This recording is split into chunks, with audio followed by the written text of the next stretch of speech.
JCPS starts in less than 2 weeks. The school year includes new start times and more than 100 fewer bus routes.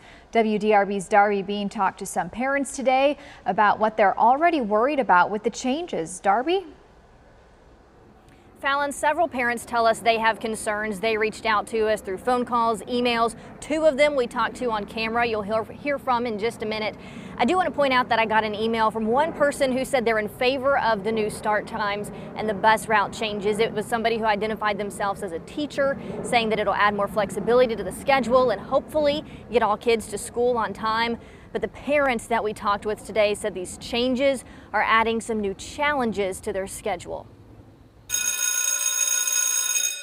We love our elementary school. But JCPS parent Emily McGrath says she doesn't love where her 4th grade daughter's bus stop will be this school year in the Clifton area. I was not expecting that they would put my child in front of a Kroger and a gas station for her bus stop. Across town, closer to Shively, another parent says her 4th grader's elementary school will now start at 9:40. And with both parents going to work before then, schedules are being adjusted. So now I have to drive her to her school before I can go to work. So she will no longer be a bus rider in the morning, but she will be in the afternoon.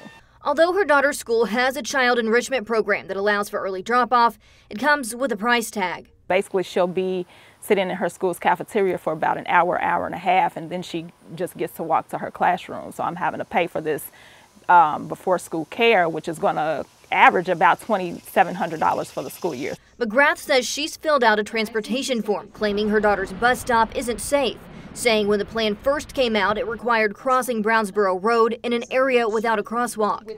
She says it's since been changed to the other side of the street, but says she's not the only parent who's been talking about the changes. My biggest concern is that JCPS's new policies that are intended to improve classroom time and classroom equity are actually doing the opposite.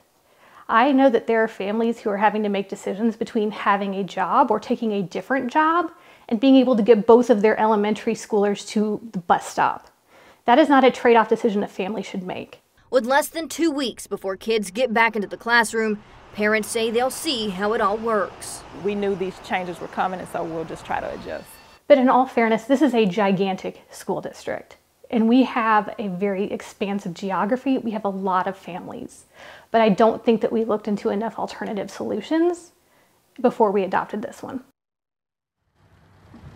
JCPS says it is aware that some students may have bus stops now that are further away from their house than they were before, and says to ensure equitable class time for all students, it added those staggering start times and changed the bus routes. The district is asking for patience going into this new school year.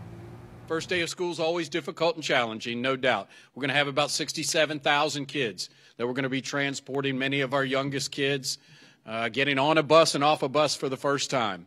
And so it does take time, especially with all the changes that we have. So we are asking the community for patience, understanding that there will be some challenges, but we are up to those challenges.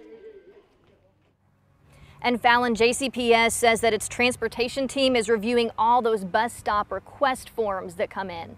All right, a mighty task. Bus stops, a big issue right now. Parents just want their kids to be safe. Darby, thank you.